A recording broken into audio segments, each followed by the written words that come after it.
Hey guys, what's going on? Eric here, bringing you guys some more D2 content. In today's video, we're going to talk about my Blade Sentinel Assassin. I do have a second one that I built specifically for Rathma, but for the purposes of this one, I'm just going to go over my map setup. This one is capable of doing Uber Triss, which I think I did in my week 1 video, I forget, but we're just going to do a map. Let's showcase this thing. This thing's insane. This is my highest density map. I don't usually roll them over 200. I wasn't doing a ton of T3s, but this is what we're going to run after we talk about prices. I'm going to go over the gear, I'll talk about charms, the Mercenary, we'll go over the skills and the stats, and then we will run that map. Let's get started. Starting off with the weapon, man, this thing makes me happy. I actually missed out on this. I was previously looking for +2 Assassin Claws. I hadn't really been consistently looking for +3 Blade Sentinel Claws. So I was looking in the archives and I happened to miss this one. It ended up going for 15 high runes to somebody else. I was trying to track it down. I messaged the seller to say, who'd you buy it from? He forgot. I posted it in the Assassin Discord and no one responded. But every now and then when somebody completes an achievement, whether it's like T2 Lucian, Rathma, or Declone, I'll just check out their armory to see if they have any upgrades that I could potentially buy or get like a matching charm from them. But anyways, somebody just completed a Declone. I checked their armory and I was like, holy shit, this person has the claw.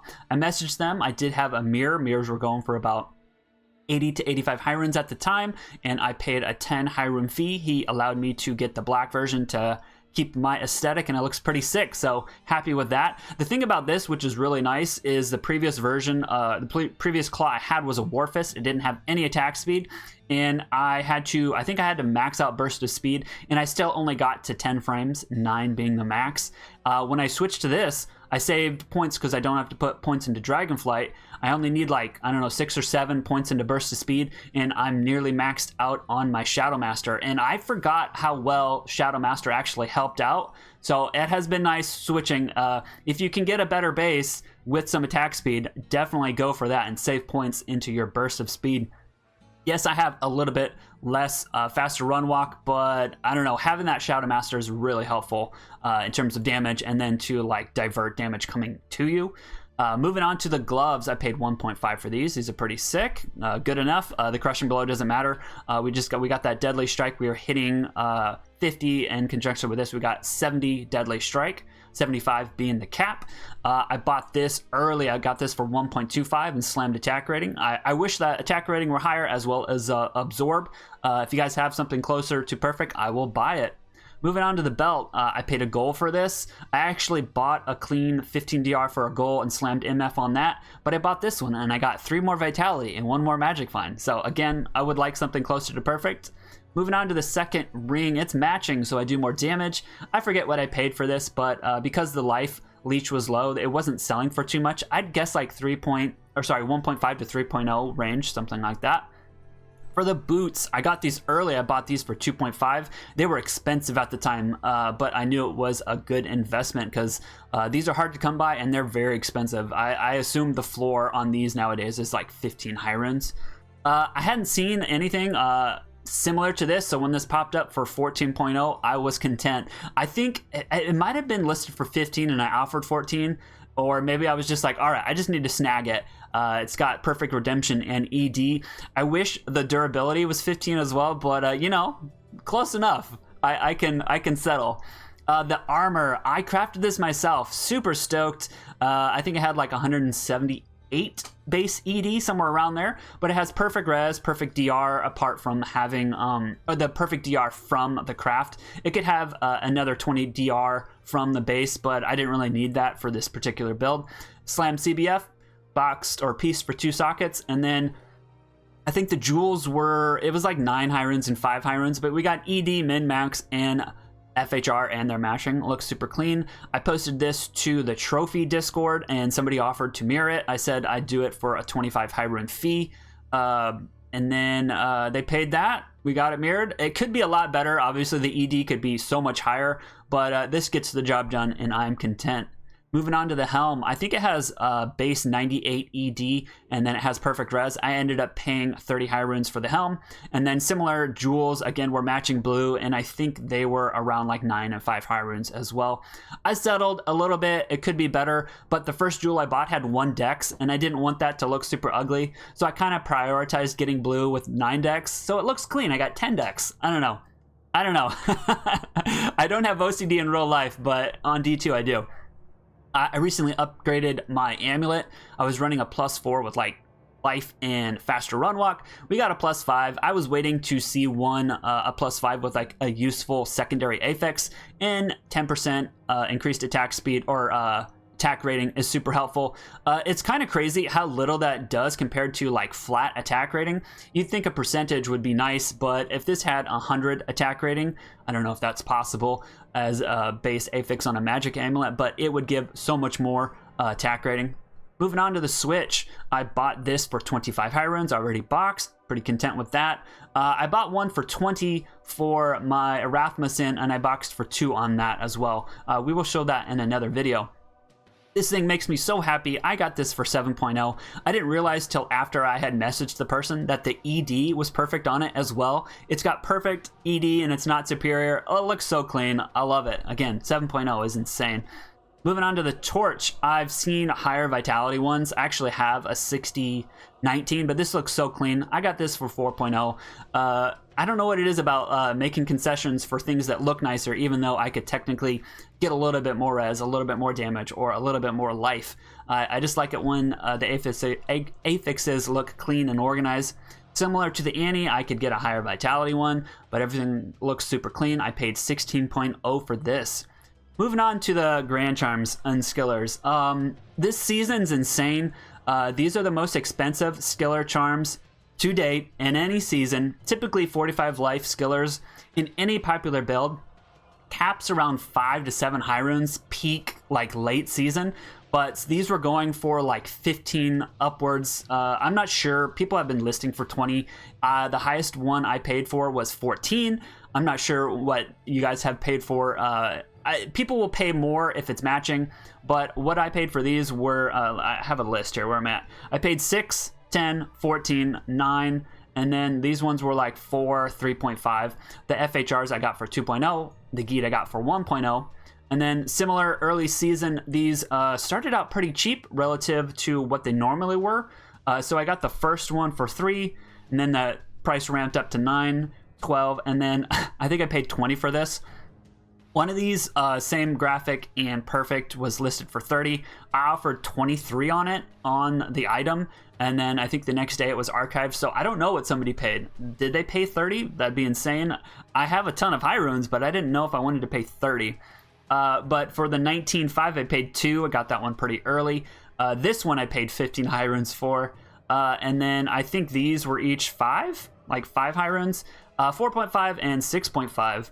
For the Navigator, I paid 3. I forget what I paid for this, but it's usually like 5 to 7 high runes early season. And then Skeleton Keys are usually cheap, like 1 to 2 high runes.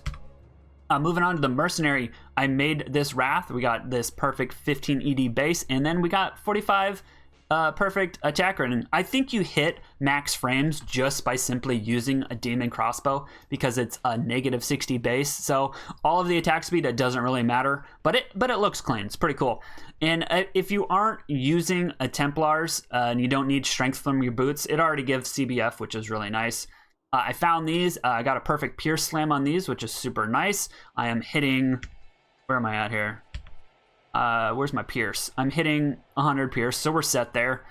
Moving on to the belt, I think I paid, what did I pay for this? Where am I at? 0.4. I was like, I knew it was a weird number. It wasn't like Vex or Goal, but it's got perfect 815, and we got some strength to help us wear our armor. Perfect 4 PDR on this. What did I pay for these? I paid 1.0. And then this is stupid. I just needed strength and Pierce. The other stuff is kind of nice, but it doesn't really matter because I'm not using this Mercenary for damage, really. But I paid 1.4 for these. COAs are pretty cheap. This one has a nice corruption, has perfect PDR base. Got some more burr runes in there. I paid like 1.5 for this. I forget. This was expensive. I had been looking for +8 might F with like good corruption or like good corruption with 2 holes, and there's just wasn't popping up.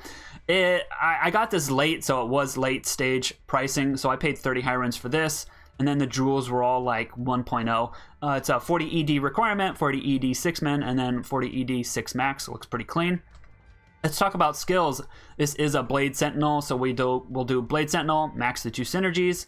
I didn't have to put a point into Dragonflight, which was really nice. Moving on to Shadow Disciplines, we are maxing out Claw and Dagger Mastery just for the critical strike, which is nice.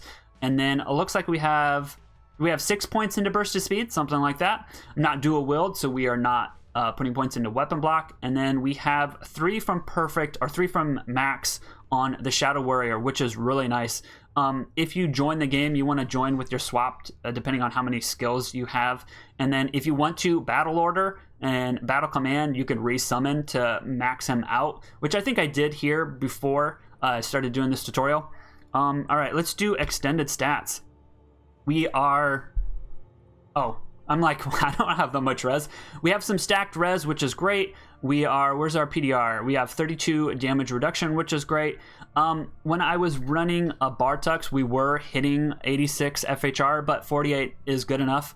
I could actually swap out my 2 5.5s for like more Magic Find, I would say. I don't need any more life, but I could definitely get more Magic Find. I am looking. But it's actually kind of nice to have a little bit of stacked FHR if the map happens to have FHR reduction on the base or the corruption. We have 79 Magic Find. Obviously, we don't need any leech. All of our leech comes from Redemption. And then let's Battle Command, Battle Order. Let's see how much damage we're doing. 25 to 26k. Let's see what we do with the whatchamacallit? Heart of the Wolverine. 26 to 28k. Because I am using Wrath, this is how I get my amp. We're not breaking 30k like a lot of the Fury players are doing when they use like a Pride. But is that everything? I think that's everything. All right, we are running 236 damage or density. That's insane. Hopefully we can keep this under 9 minutes. That's the goal. Let's get started. Here we go. I am gonna pick up items. So we'll see what happens. We'll see if we get a map event. Ooh, we got a rare armor. I'm still picking these up. The potential to find something pretty sick is really high. The thing about this map that I don't like are, what are these called? Those ghosts. The ghosts are really annoying. You can't really teleport if they had recently damaged you. The idea of this build is to cast twice and then walk forward, or cast twice and Dragonflight. It was similar to kind of like when I played Frozen Orb. The Blade Sentinel boomerang, so you just gotta assume that on its way back it's gonna kill the target. All right, we are already getting full really quick. That's one thing about picking stuff up in a showcase video, is that the more items you find, the longer the video is gonna take. I'm not gonna pick up craft bases for now. I would normally keep that maul and that harpoon, so the run would take even longer. Yeah, again, I would pick up that Francesca or whatever that base is called. That's why my runs end up taking a lot longer, specifically craft bases, and then also armors. You can craft armors, but the potential to get a really GG armor is always going to be a rare. Because you don't need damage, or sorry, you don't need defense. You don't need defense versus missiles. Like, that's not something your build really needs. So the potential to avoid a useless affix is always going to be from a rare. And that's actually what my Rathma armor is. I was considering making that in one video, but this video is going to be long as it is. So if I did Rathma in this as well, it'd be like a 30 to 40 minute video. So I'm just gonna do that in a separate video.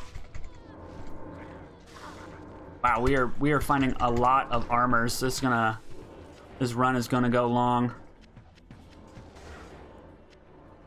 And then as we wrap around, I think we can pick up, what was that? That perfect topaz. There are still so many people that do post their build videos, not picking items up, and those serve their purpose. It is cool to see just the destruction, how fast you can blow through a map. Because like, is it worth your time to pick up small things that aren't worth a lot? There is a video I am gonna upload soon. I ran 50 T2s, and in terms of low runes and jewels and perfect gems, I found like 9 high runes worth of materials across 50 maps. So if you were blasting through them and it took you half the time, maybe you're gonna maybe you'll find some high runes. You'll find more expensive elites or uniques or more high runes if you ran twice as many maps. But still, to have that guaranteed 9 high runes or so from the currency, I don't know. Crafting mats are very expensive.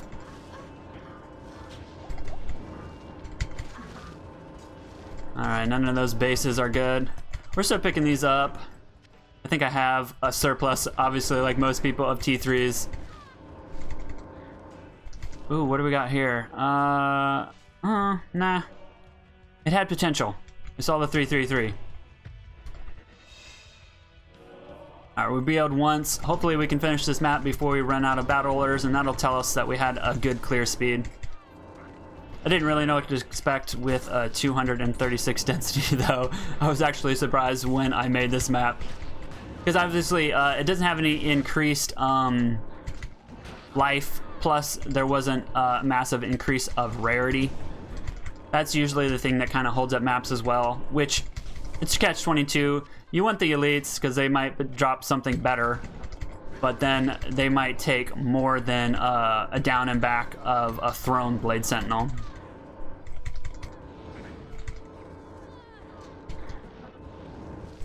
And one thing I meant to touch on when I was talking about the build, like many people, the first Phoenix I made was in a Monarch, and then I was like looking for ED requirements jewels to put in my Veil, or Veil of Steel, and then I realized I'm using a Veil, and I'm using no, nothing there, and then I'm using Steel Rends, and then I have so much extra strength, so I already have a ton of strength. I might as well switch to an Aegis. And I knew I was gonna save dexterity, but I saved like literally, I think literally 100 dex. And then stat points on assassins for vitality are 3, so I gained like, I don't even know. I gained approximately 300 life, which is amazing. Plus, I think the Aegis looks cleaner than a Monarch. I don't know. It looks pretty sick. A Battle Cestus is a trash base. We're not going to pick that up. Got a Phase Blade. Let's see what it is. Ooh, we don't have room. Needed a 3rd res there. What do we got? And let's keep going.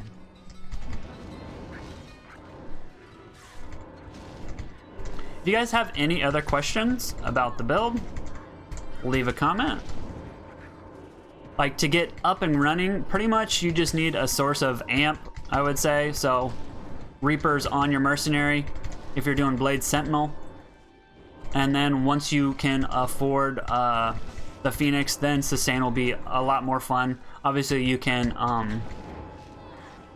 pot, but and the other thing is, I originally had a 10 redemption one, and I didn't think 12 would be noticeable. I feel like it is. So if you're able to splurge, if you don't make a good one, if you're trying to buy one and you're like, well, do I get a 300 ED one if it has 10 redemption? I think shooting for the 12 redemption is still ideal, and I feel like I notice it. Alright, we are coming to an end. We didn't end up getting an event. Certain events add a little bit of time. Let's clean this last little bit up. Ooh, Monster Shrine, give me an elite. I think I killed them all. Dang it. We are going to put a timer on this. Let's see what happens. I feel like I cleared it pretty clean. Didn't have to town. Didn't run out of space too much. I'll probably go back and grab those craft bases and make some garbage. And a couple more monsters. Clean these guys out.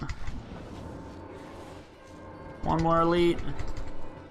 Alright, if you guys enjoyed the video, leave a like. If you guys want to see more from me, subscribe to the channel. Again, if you have any questions, leave a comment. Alright, bye.